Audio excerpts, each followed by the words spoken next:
Have you ever questioned who is really speaking when your mind is racing? That constant stream of thoughts, who does it belong to?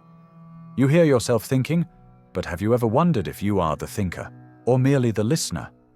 We all go through life assuming that we are our thoughts, as if every idea, doubt, or worry defines us. But what if everything you've believed about who you are is just a story your mind tells you?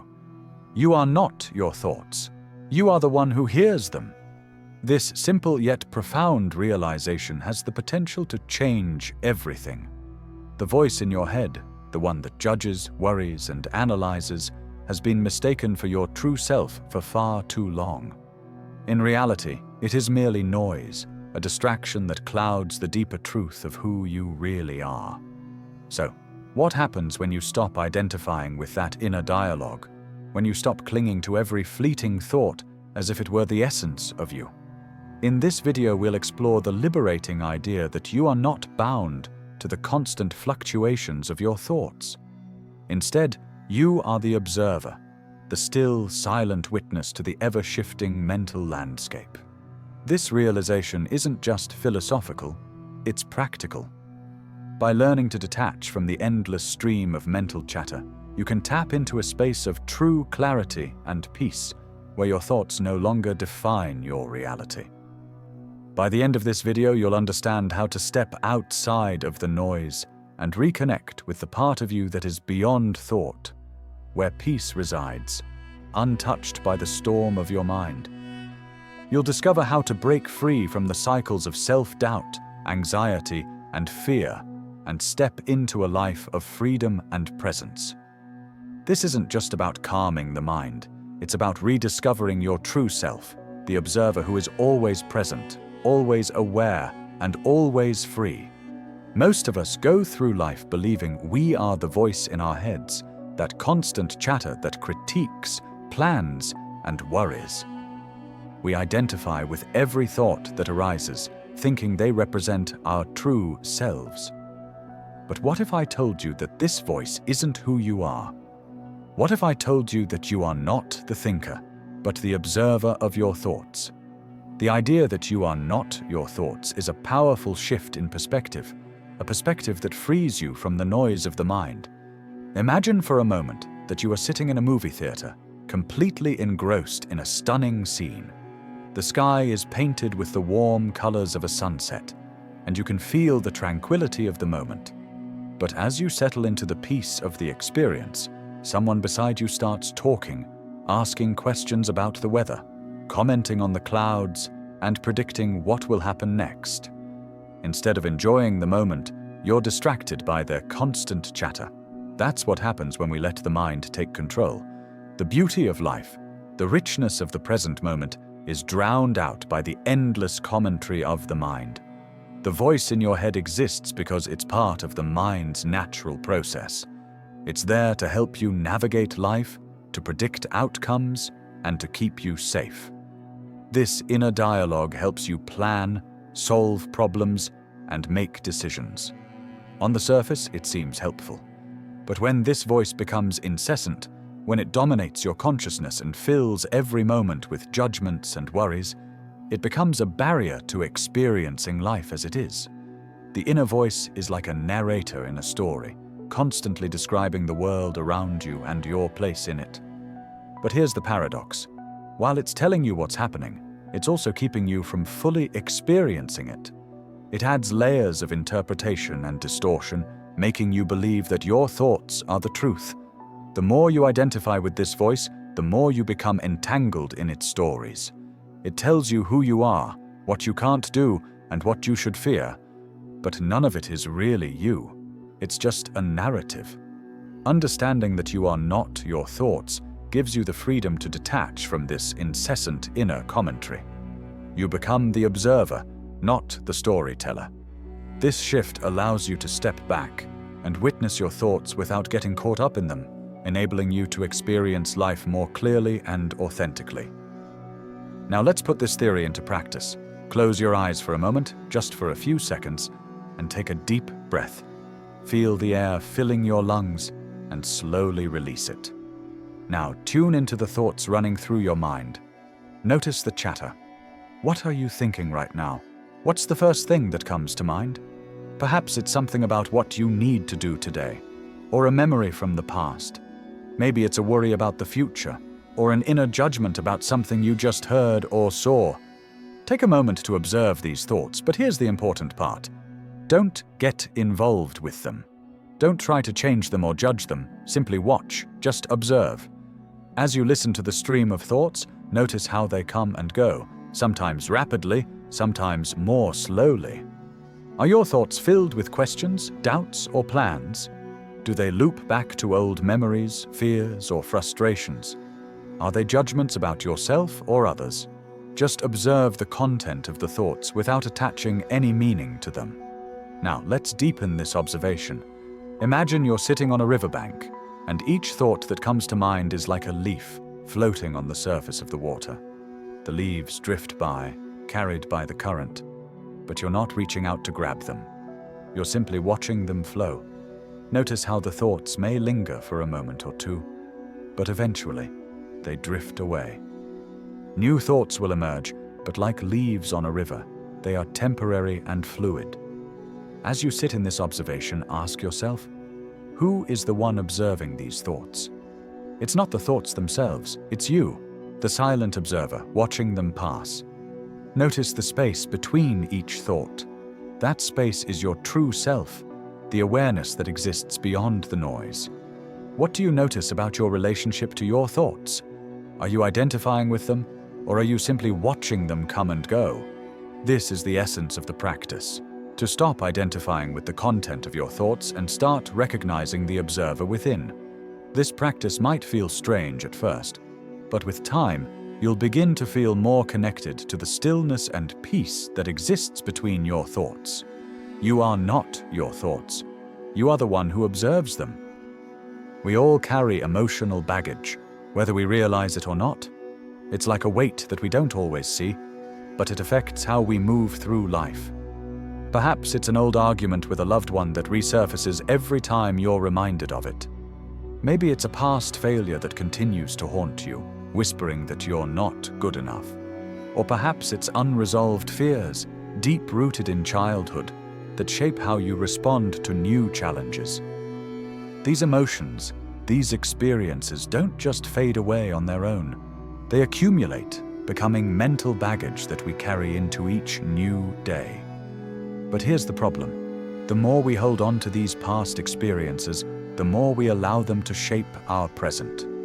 When we replay old hurts in our minds, when we rehash conversations or regrets, we bring them to life over and over again. Each time we think about them, we relive them as if they're happening in the present. This constant replaying reinforces the attachment we have to these emotions, making them feel real every time. Imagine carrying a heavy backpack with you everywhere you go. At first it's light, you hardly notice it. But with each passing day, you add more weight, more unresolved pain, more regret, more unspoken words. Over time, that backpack becomes unbearably heavy, and it starts affecting how you move, how you breathe, and how you see the world. That's what emotional baggage does to us. It weighs us down, but it doesn't have to. So, how do we begin to let go of this weight? The first step is to acknowledge the emotion without becoming consumed by it.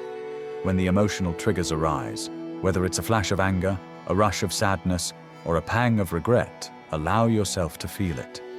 But here's the key. Don't become the emotion. Feel it fully, but don't let it define you. Take a deep breath. As you exhale, imagine releasing the emotion. Picture it as a cloud in the sky, drifting away, dissipating into the vastness of the air. With each breath, feel the weight lifting. You don't need to hold on to the emotion any longer. Let it pass like the cloud it is, temporary, fleeting, and not a part of who you truly are. Letting go doesn't mean forgetting or suppressing. It means releasing the hold the emotion has over you. It means giving yourself permission to be free from the past and from the weight of what you've carried for far too long. We've all been there, gripping onto life with white-knuckled hands, trying to control every outcome, every moment, and every aspect of our future. We convince ourselves that if we can just manage things perfectly, if we can predict and prepare for everything, we will be safe, secure, and in control. But the harder we try to control, the more we realize how little control we actually have. Life has its own rhythm, its own flow, and no matter how tightly we grip, we can't force it to follow our script. Think about it. How many times have you meticulously planned something, only for it to fall apart in an unexpected way? Maybe you spent weeks planning the perfect vacation, only to have weather or circumstances ruin the experience. Or perhaps you worked tirelessly toward a career goal, only to find yourself suddenly diverted onto a completely different path. No matter how carefully you control the variables, life will always throw curveballs. And each time it happens, we are reminded that the illusion of control is just that, an illusion. The more we try to manage every detail, the more stress we create for ourselves. The tighter we hold on to our expectations, the more resistance we build against life's natural unfolding. This resistance leads to frustration, anxiety, and a constant sense of being overwhelmed. We become consumed by the need to control, and in doing so, we miss out on the beauty of what is unfolding right in front of us. So how do we surrender to this truth? How do we let go of the need to control everything? The answer lies in trust. Trust in the process, trust in life's timing, and trust in the unknown. Close your eyes for a moment. Take a deep breath in, and as you exhale, imagine releasing the need to control. Picture yourself standing on the edge of a vast river, letting go of the need to direct the flow. As you breathe out, allow the current to take you. Trust that you don't need to know exactly where you're going. You just need to allow yourself to be carried along. Surrendering control doesn't mean giving up or resigning yourself to passivity. It means releasing the resistance to what comes and trusting that life has a way of unfolding in a manner more beautiful and unexpected than you could ever plan. It's in this surrender that we find peace, clarity, and a deeper connection to the flow of life. How often do we hide behind walls, afraid to let others see who we truly are? We wear masks to protect ourselves from judgment, rejection, and vulnerability. But in doing so, we close ourselves off from the very connections that make life rich and meaningful. The truth is, when we keep our hearts closed, we also keep the world at arm's length. Missed opportunities for connection, understanding, and love. Living openly, embracing vulnerability, is the key to experiencing the fullness of life. When you open your heart, you allow yourself to love fully, to be seen, and to experience life without fear. There's a unique power in allowing yourself to be vulnerable. It strips away the pretense and connects you to others in a way that superficial interactions never could. When we live authentically, when we show up as we truly are, we invite others to do the same. It's through this shared vulnerability that true connection is born. Imagine a conversation where both people show up without their masks, without the fear of judgment, without the need to impress. In that space, there's no facade, no need to perform. It's raw, it's real, and it's liberating. The connection that forms in such moments is deeper than any surface-level interaction. It's in these moments that we truly feel seen, truly feel heard. But living openly isn't easy. It requires courage. It's a leap of faith to show up without defenses, to share a piece of yourself that you've kept hidden for fear of rejection or misunderstanding. But it's in this very courage that we find our truest selves.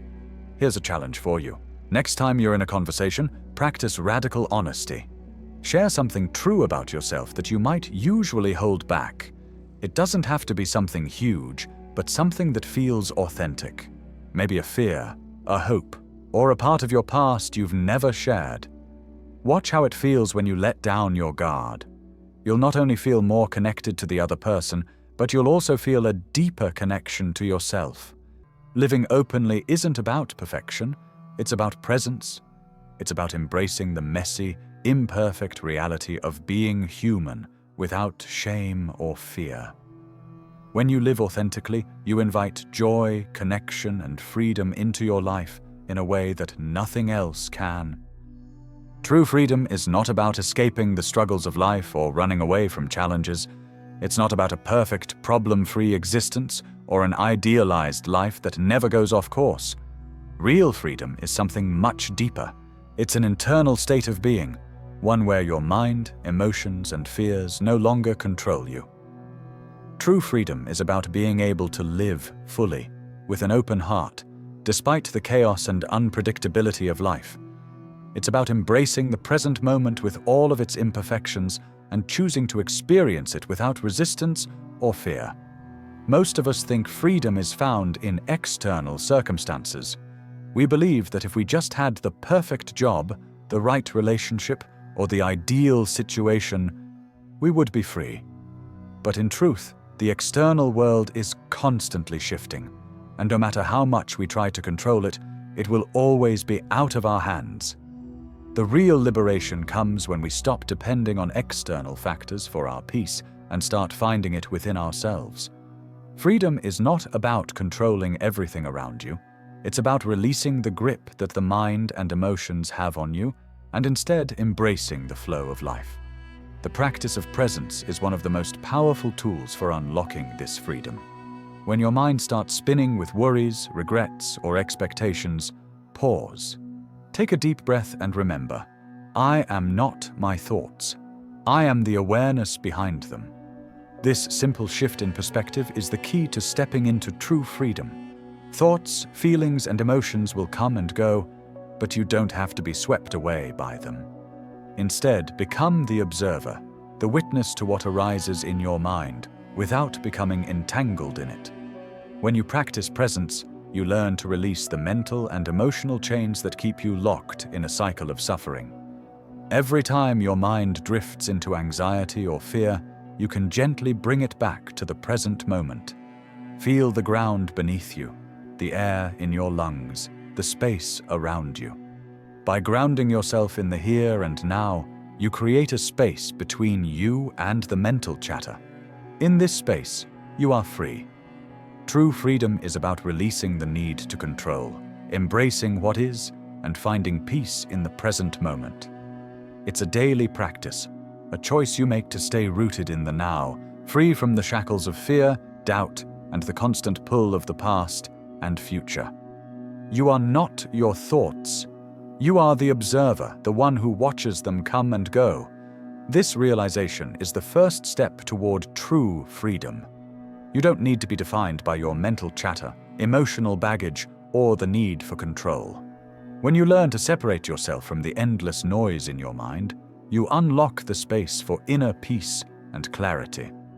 By observing your thoughts without attachment, you allow yourself to experience life more fully, free from the constraints of fear, judgment, and the illusions of control. You are no longer the prisoner of your past experiences or the expectations of your mind. You become the silent witness, witnessing life unfold without interference, allowing emotions to rise and pass, and trusting the flow of life without resistance. True freedom is found in the present moment. It's about surrendering control, embracing vulnerability, and living authentically with an open heart. It's in letting go of the weight of your past and the fear of your future. And it's about choosing to live each moment with clarity, openness, and presence. If this video resonated with you, make sure to subscribe and hit the bell icon so you never miss another deep dive into the mind and philosophy. I'd love to hear your thoughts. What does freedom mean to you? Share your reflections in the comments below and join the conversation.